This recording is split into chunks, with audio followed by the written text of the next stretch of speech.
So hi, this is Prabhat Ranjan. आज की इस वीडियो में काफी इंटरेस्टिंग टॉपिक के ऊपर डिस्कस करेंगे। हालांकि बहुतों को इस सवाल का जवाब ऑलरेडी पता होगा कि क्या है IIT JEE, JEE Main, JEE advance, IIT, NIT, triple IT, GFTI, JoSAA, ये सब कईयों को पता होगा। लेकिन इसमें से कई सारे स्टूडेंट्स ऐसे भी होंगे जो इन सभी बातों से बेखबर बैठे हैं। होता यह है कि क्लास 9-10 में नन्हे मुन्ने से बच्चे हैं, अगर गलती से क्लास 11 में फिजिक्स, केमिस्ट्री, मैथमेटिक्स चुन लिया तो आपको पता हो या ना हो, आप में से कई सारे स्टूडेंट्स क्लास 12 के बाद कुछ तो कोर्स करना है, उस कोर्स का नाम इंजीनियरिंग होने वाला है। लिख कर ले लो। आप ही में से, आप ही के क्लास से अगर एक प्रॉपर मिडिल क्लास फैमिली से भी बिलोंग करते हो, कई सारे लोग इसमें से इंजीनियरिंग कर रहे होंगे। तो अब इतना तो हिंट मिल गया कि चीजें इंजीनियरिंग से रिलेटेड है। इंजीनियरिंग आपके कोर्स का नाम नहीं है, इंजीनियरिंग एक डोमेन का नाम है। यानी कि आप बड़े होकर इंजीनियर बन रहे होंगे इस कोर्स को करने के बाद। कोर्स का नाम है बीटेक। कुछ कोर्सेज का नाम बी होगा, कुछ कॉलेजेस में बीई, तो कुछ कॉलेजेस में कोर्स का नाम बीटेक होगा। दोनों चीजें इंडिया में इक्विवेलेंट तौर पे चलाई जाती हैं। हालांकि बीई और बीटेक में कुछ डिफरेंसेज होते हैं, अगर आपको चेक करना हो वीडियो ऑलरेडी अपलोडेड है। बट इंडिया में दोनों लगभग पैरेलली इक्विवेलेंट ही माने जा रहे होते हैं जॉब पर्सपेक्टिव से। अब आगे समझते हैं, अगर कोर्स करना है बीई या बीटेक तो किसी कॉलेज से ही करोगे। तो आमतौर पे स्टूडेंट्स के दिमाग में क्वेश्चन आता है कि सबसे बढ़िया कॉलेज कौन सा भैया इंडिया में बीई या बीटेक इंजीनियरिंग करने के लिए। तो इंडिया में इंडियन गवर्नमेंट द्वारा आईआईटी सबसे बेस्ट इंस्टीट्यूट्स माने जाते हैं, इंडियन इंस्टीट्यूट ऑफ टेक्नोलॉजी। ठीक है, आपके टॉप के 7 आईआईटीज हैं। उन्हीं को देखते हुए कुछ नए आईआईटीज और खुले हैं। टोटल आज के डेट में 23 आईआईटी बोल सकते हो। अब 23 आईआईटी, लेकिन क्रेज आईआईटी का इस हद तक बढ़ा कि इतने आईआईटीज में सभी स्टूडेंट्स का डिमांड फुलफिल नहीं हो पा रहा था। तो कुछ एनआईटीज भी खोले गए, national institute of technology. Her state में लगभग आपको एक एनआईटी देखने को मिल जा रहा होगा, जो कि आईआईटी के मॉडल को अपनाने की कोशिश कर रहा है। और इस एनआईटी को देखते हुए बाकी सारे उस एरिया में जितने इंस्टीट्यूट्स हैं, इन सभी एनआईटीज से प्रेरणा लेते हैं। बट स्टिल इतने आईआईटीज और एनआईटीज खुलने के बाद भी इतने सारे स्टूडेंट्स का डिमांड इधर आया कि गवर्नमेंट इतने सारे सीट्स क्रिएट ही नहीं कर पा रही थी। लेकिन यहाँ ध्यान दिया गया कि आईआईटीज और एनआईटीज में आपको हर प्रकार के ब्रांचेस मिल जाएंगे। Computer engineering, mechanical engineering, electrical, civil, metallurgy, production, हर प्रकार के ब्रांचेस, इलेक्ट्रॉनिक्स वगैरह सब कुछ मिलेगा। लेकिन आज की डेट में ज़्यादातर क्रेज कंप्यूटर साइंस का आ रहा है। तो डेडिकेटेड गवर्नमेंट ने कुछ इंस्टीट्यूट्स खोले कंप्यूटर इंजीनियरिंग के लिए, जिसका नाम पड़ा triple IT, Indian institute of information technology, जिसमें आपको कंप्यूटर साइंस, आईटी और इसी के साथ कुछ इलेक्ट्रॉनिक्स जैसे ब्रांचेस भी देखने को मिल जा रहे होंगे। अब इसमें कुछ institutes Indian institute of information technology हैं, तो कुछ international institute of information technology, लेकिन सभी को हम अमूमन तौर पे ट्रिपल आईटी ही कह रहे होते हैं। लेकिन स्टिल जब इतने इंस्टीट्यूट से भी बात नहीं बनी, तो गवर्नमेंट ने देखा कि ऑलरेडी इंडिया के कोने कोने में कुछ ऐसे कॉलेजेस भी हैं जो कि बढ़िया परफॉर्म कर रहे हैं। अगर गवर्नमेंट उन्हें पैसे दे तो और बढ़िया परफॉर्म कर सकते हैं। तो उन सभी इंस्टीट्यूट्स को अपने अंदर लेते हुए इनका नाम पड़ा जीएफटीआई। तो ये 4 प्रकार के मेन इंस्टीट्यूट्स हैं, IIT, NIT, triple IT, GFTI. कुछ अब इंस्टीट्यूट सीएफटीआईज भी हैं, वो आपके अलग आ जाते हैं। कुछ इंस्टीट्यूट्स आपके स्टेट गवर्नमेंट के अंदर आते हैं, कुछ सेंट्रल यूनिवर्सिटीज हैं, कुछ आपके प्राइवेट एंड अदर इंस्टीट्यूट्स भी देखने को मिल जाएंगे। लेकिन मेन हमें ध्यान देना है इन 4 इंस्टीट्यूट्स पे, आईआईटी, एनआईटी, ट्रिपल आईटी और जीएफटीआई। इसमें सबसे फर्स्ट प्रायोरिटी पे स्टूडेंट्स का आईआईटी में एडमिशन लेना होता है। अगर इसमें नहीं हुआ तो एनआईटी में होता है, अगर इसमें नहीं हुआ तो ट्रिपल आईटी में होता है। लेकिन स्टिल कुछ ट्रिपल आईटीज ऐसे हैं जो कई सारे एनआईटीज के बराबर में हैं और कई सारे एनआईटीज से बेहतर भी हैं। तो इसलिए कई मामलों में हम ट्रिपल आईटी और एनआईटी को कंप्यूटर साइंस के मामले में बराबर भी रख रहे होते हैं। लेकिन ये सिर्फ कुछ ट्रिपल आईटीज के लिए लागू होता है। ठीक है, इसके बाद आपका जीएफटीआई जाता है। लेकिन कॉमन ऑर्डर यही है, पहले आईआईटी, फिर एनआईटी, फिर ट्रिपल आईटी, फिर जीएफटीआई। अब मुद्दे की बात, इनमें एडमिशन कैसे लेना है। तो यहां आपका आता है आईआईटी जेई एग्जाम। पहले आपका आईआईटी जेई से जाना जाता था, फिर धीरे धीरे करते करते आज के डेट में 2 फेजेस में एग्जाम होता है, जेई मेन और जेई एडवांस। अब समझते जेई मेन क्या है और जेई एडवांस क्या है। तो देखिए, जेई एडवांस एग्जाम से आपको आईआईटी और कुछ गिने चुने इंस्टीट्यूट्स में एडमिशन देखने को मिलेगा। लेकिन आप डायरेक्टली जेई एडवांस का एग्जाम नहीं दे सकते। पहले जेई मेन में कुछ एक हद तक रैंक सिक्योर करना पड़ेगा, जो कि अमूमन तौर पे कभी 2.25 लाख तो कभी 2.5 लाख रैंक के आसपास होता है। तो अगर जेईई मेन में इतना रैंक अचीव करते हो देन आप जेईई एडवांस का एग्जाम दे सकते हो। फिर जेईई एडवांस में जो आपका रैंक आया उसके बेसिस पे आपको आईआईटी और कुछ सिलेक्टेड इंस्टीट्यूट्स में एडमिशन मिल रहा होगा। क्या जेईई मेन का एग्जाम सिर्फ इसलिए है कि अगर 2.5 लाख रैंक के अंदर आते हैं तो जेईई एडवांस देने का मौका मिलेगा? नहीं, जेईई मेन रैंक के बेसिस पे आपको आईआईटी छोड़कर एनआईटी, ट्रिपल आईटी और जीएफटीआई में भी एडमिशन देखने को मिलता है। इसी के साथ ही साथ आज के डेट में बहुत सारे इंडिया में जितने भी प्राइवेट एंड गवर्नमेंट इंस्टीट्यूट्स हैं जेईई मेन स्कोर के बेसिस पे ही एडमिशन लेते हैं। तो कुछ और इंस्टीट्यूट्स बढ़िया बढ़िया हैं जो कि खुद का भी एंट्रेंस एग्जाम करवाते हैं, जैसे बिट्स पिलानी, कुछ और इंस्टीट्यूट्स जैसे वीआईटी वेलोर, इनका खुद का एंट्रेंस एग्जाम भी होता है। लेकिन मैक्सिमम इंजीनियरिंग कॉलेजेस आपका जेईई मेन स्कोर के बेसिस पे भी एडमिशन लेते हैं। तो जेईई मेन स्कोर के बेसिस पे आपका एनआईटी, ट्रिपल आईटी, जीएफटीआई और बहुत सारे इंस्टीट्यूट्स में एडमिशन होता है। और जेईई मेन में एक बढ़िया रैंक अचीव करते हो तो आपको जेईई एडवांस भी देने का मौका मिलता है और जेईई एडवांस स्कोर के बेसिस पे आपको आईआईटी में एडमिशन मिलता है। वीडियो के स्टार्टिंग में आपने जोसा और सीसैट का भी नाम सुना होगा, इसके बारे में थोड़ी देर में डिस्कस करेंगे। पहले ये समझते हैं कि जेईई मेन और जेईई एडवांस एग्जाम देने के लिए हमें पढ़ना क्या पड़ता है। तो जेईई मेन और जेईई एडवांस एग्जाम में आमतौर पर आपका क्लास 11th और 12th का फिजिक्स, केमिस्ट्री, मैथमेटिक्स का सिलेबस होता है, लेकिन यहाँ डिफिकल्टी लेवल में डिफरेंस होता है। नॉर्मल जो स्कूल में पढ़ते हो बोर्ड्स लेवल पे, क्लास 11th और 12th के बोर्ड्स लेवल पे चीज़ें पढ़ाई जाती हैं, लेकिन इससे कहीं टफ आपके जेईई मेंस का लेवल होता है। सिलेबस आमतौर पे यही होगा, कुछ टॉपिक्स इधर उधर ऊपर नीचे होते हैं, लेकिन कॉमनली सिलेबस यही है। डिटेल्ड सिलेबस आप एनटीए की वेबसाइट से देख सकते हो। एनटीए आज की डेट में जेईई मेन का एग्जाम कंडक्ट करवाता है, तो डिटेल्ड सिलेबस आप एनटीए की वेबसाइट से जाकर देख सकते हो।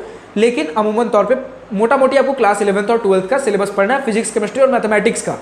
जेईई मेन का डिफिकल्टी लेवल बोर्ड से काफी ऊपर होता है और जेईई एडवांस का डिफिकल्टी लेवल जेईई मेन से काफी ऊपर होता है, लेकिन सिलेबस वही है। मुद्दा है आपका क्वेश्चन प्रैक्टिस का। बोर्ड्स एग्जाम में थोड़े बहुत एप्लीकेशन बेस्ड क्वेश्चंस और मैक्सिमम थ्योरी बेस्ड क्वेश्चंस होते हैं, यानी कि जो आपने बुक में पढ़ा अगर थोड़ा बहुत पढ़ रखे हो आप आंसर कर सकते हो। थोड़े बहुत एप्लीकेशन बेस्ड क्वेश्चंस होंगे, यानी कि इस थ्योरी पे डिराइव्ड आपसे कुछ ना कुछ डिराइव करके न्यूमेरिकल्स वगैरह क्वेश्चंस पूछे जाएंगे। लेकिन जेईई मेन मोस्टली आपका एप्लीकेशन बेस्ड क्वेश्चन होता है जिसमें न्यूमेरिकल्स ज्यादातर पूछे जाते हैं। तो यहाँ पर आपको थ्योरी तो वही है, लेकिन क्वेश्चन प्रैक्टिस बहुत ज्यादा करना होगा। काफी घुमा फिरा के क्वेश्चंस देखने को मिलेंगे और यहाँ पर आपको स्पीड की भी रिक्वायरमेंट होगी। ठीक है, कितना स्पीड, कितना टाइम, थोड़ी देर में डिस्कस करेंगे। अब जेईई मेन अगर क्वालिफाई कर लेते हो तो जेईई मेन से और डिफिकल्टी लेवल होता है जेईई एडवांस का। यहाँ पर अगेन और ज्यादा एप्लीकेशन बेस्ड क्वेश्चंस और क्वेश्चन को घुमा फिरा कर और ज्यादा न्यूमेरिकल्स डिफिकल्ट पूछे जाएंगे। यहाँ पर 2, 3, 4 टॉपिक्स मिक्स करके क्वेश्चन पूछे जाते हैं, यानी क्वेश्चन का डिफिकल्टी लेवल ऊपर जाता है। बोर्ड्स पे मेनली थ्योरी पढ़े हुए हो, थोड़ा बहुत क्वेश्चन प्रैक्टिस चीजें चल जाती हैं। जेईई मेन में क्वेश्चन प्रैक्टिस सबसे ज्यादा इंपॉर्टेंट है और जेईई एडवांस में और ज्यादा क्वेश्चन प्रैक्टिस। बोर्ड्स में आपको सभी क्वेश्चन करना इंपॉर्टेंट है, तभी जाकर एक बढ़िया 90%, 95% मार्क्स सिक्योर करते हो। लेकिन जेईई मेन में सभी क्वेश्चन करना इंपॉर्टेंट नहीं है। अगर 50 to 60, 70% क्वेश्चन भी अगर सही करके आ जाते हो, आप एक बढ़िया एनआईटी या ट्रिपल आईटी में भी सीट सिक्योर कर सकते हो। जीएफटीआई में तो फिर भी कुछ ना कुछ मिल जाएगा। हालांकि कुछ जीएफटीआई बढ़िया है, जैसे बीआईटी मिश्रा और पैक चंडीगढ़ जैसे जीएफटीआई में एडमिशन के लिए आपको मिडिल एनआईटीज के इक्विवेलेंट वाला स्कोर चाहिए होगा। ठीक है, लेकिन ज़्यादातर जीएफटीआई तो कम रैंक पे भी आपको देखने को मिल जाएगा, लेकिन स्टिल वर्थ इट एनआईटीज और ट्रिपल आईटीज को ही माना जाता है। अगर आपको बढ़िया एनआईटी या ट्रिपल आईटी मिल रहा हो, जिसके लिए कम से कम आप ट्राई करिए कि 50 to 60% क्वेश्चन जेईई में मैं सही करके आऊँ।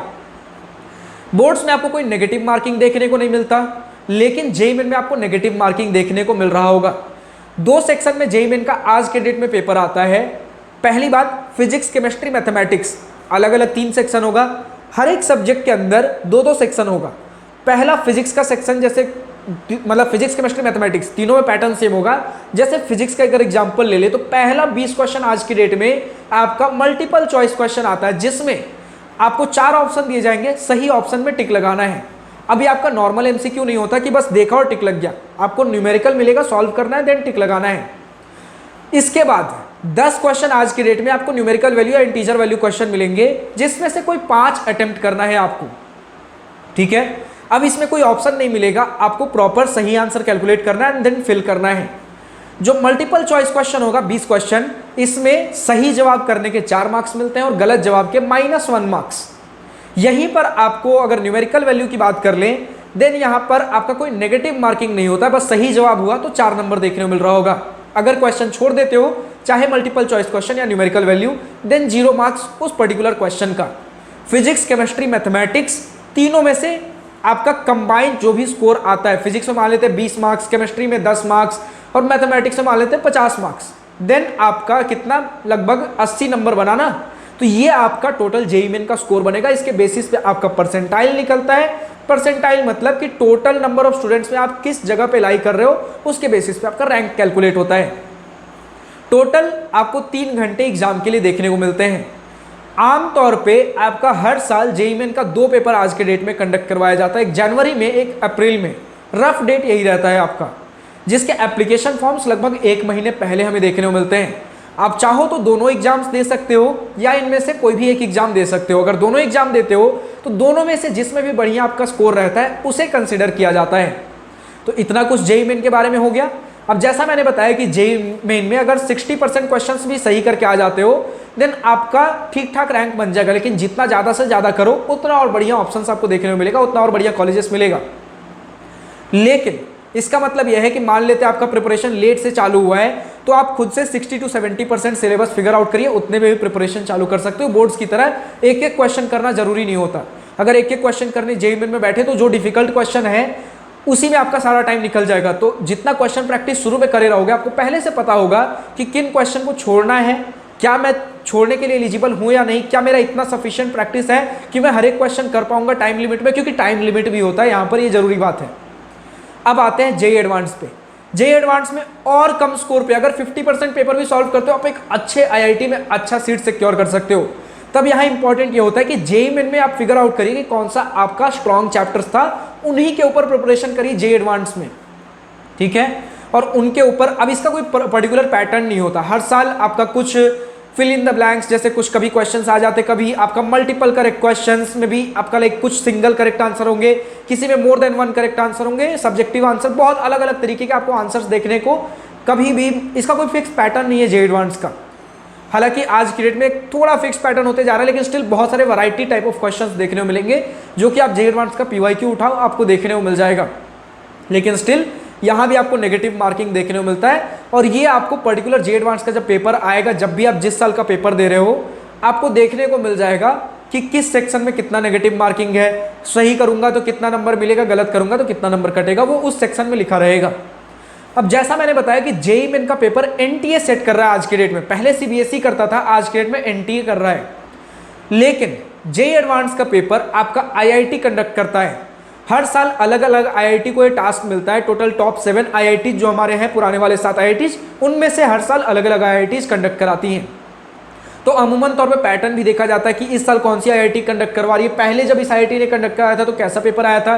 क्योंकि आमतौर पे देखते हैं कि अगर कोई आईआईटी पिछले साल कभी पहले टफ पेपर सेट की थी, तो इस साल भी रहता है कि टफ पेपर सेट कर सकती है। तो ये सारे कुछ कुछ दिमाग में चलते रहता है स्टूडेंट्स का, कई सारे स्टूडेंट्स पूछते हैं सारी चीजें। अब जैसे जेईई मेन में था कि फिजिक्स में कुछ भी स्कोर लेके आ गए, केमिस्ट्री में 0 भी हुआ तो चला, मैथमेटिक्स में कुछ भी आ गया, तीनों का सम हमारा एक बढ़िया नंबर देना चाहिए। लेकिन जेईई एडवांस में ऐसा नहीं है। जेईई एडवांस में भी ऐसा होता है कि आपका तीनों सब्जेक्ट का सम आपका एक्चुअल स्कोर बनेगा, लेकिन आपको हर सब्जेक्ट में स्टिल कुछ एक मिनिमम नंबर लाना ही पड़ता है। अगर सोचो कि आपका नंबर तीनों सब्जेक्ट का मिला के बहुत ज़्यादा आ गया, अब बहुत बढ़िया रैंक ला सकते थे, लेकिन स्टिल किसी एक सब्जेक्ट में आपका जो मिनिमम नंबर है उससे कम नंबर रह गया, देन आपका कोई रैंक डिक्लेयर नहीं किया जाएगा। जैसे बोर्ड एग्जाम में होता है, आपको हर सब्जेक्ट में पास होना जरूरी है, ऐसे ही हर सब्जेक्ट में आपको यहाँ पर फिजिक्स, केमिस्ट्री, मैथमेटिक्स में मिनिमम नंबर लाना होगा। उसके बाद आपका सभी सब्जेक्ट्स का नंबर सम करके एक फाइनल मार्क्स निकलेगा, और उस मार्क्स के बेसिस पे आपका रैंक निकलेगा। यहाँ पर जैसे हमारा जेईई मेन में 2 पेपर होता है, आप दोनों में से कोई एक भी दे सकते हो, लेकिन जेईई एडवांस में भी 2 पेपर होगा।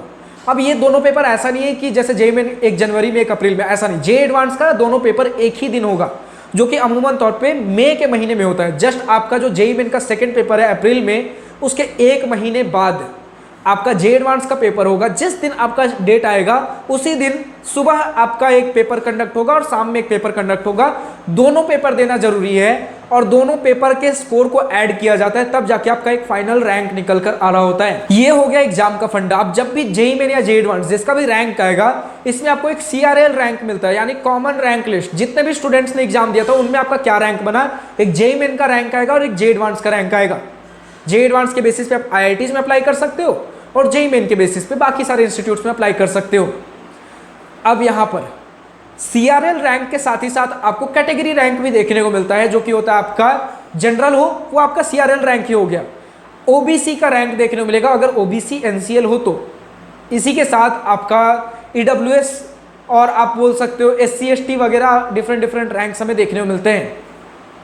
तो सबसे पहले देखा जाता है कि हर इंस्टीट्यूट में IIT, NIT, triple IT, GFTI में कुछ सीट्स इन सभी के लिए OBC, EWS, SC ST, home state, other state, इन सभी के लिए सीट्स रिजर्व्ड रहते हैं। तो देखा जाता है अगर आपके सीआरएल रैंक से आपके मनपसंद कॉलेज में, मनपसंद ब्रांच में सीट नहीं मिल पा रहा है, देन अगर आप किसी कैटेगरी से बिलोंग करते हो, देन क्या उस पर्टिकुलर इंस्टीट्यूट के उस पर्टिकुलर ब्रांच में उस कैटेगरी में क्या कोई सीट खाली है, देन अगर खाली है तो आपके कैटेगरी रैंक से सीट मिल जाता है। यहां पर कैटेगरी रैंक का फायदा आता है। अब भैया ये मैं कैसे बताऊंगा कि मेरा ये इंस्टीट्यूट फेवरेट है और इसमें ये ब्रांच फेवरेट है? ये काम होता है जोसा और सीसैब का।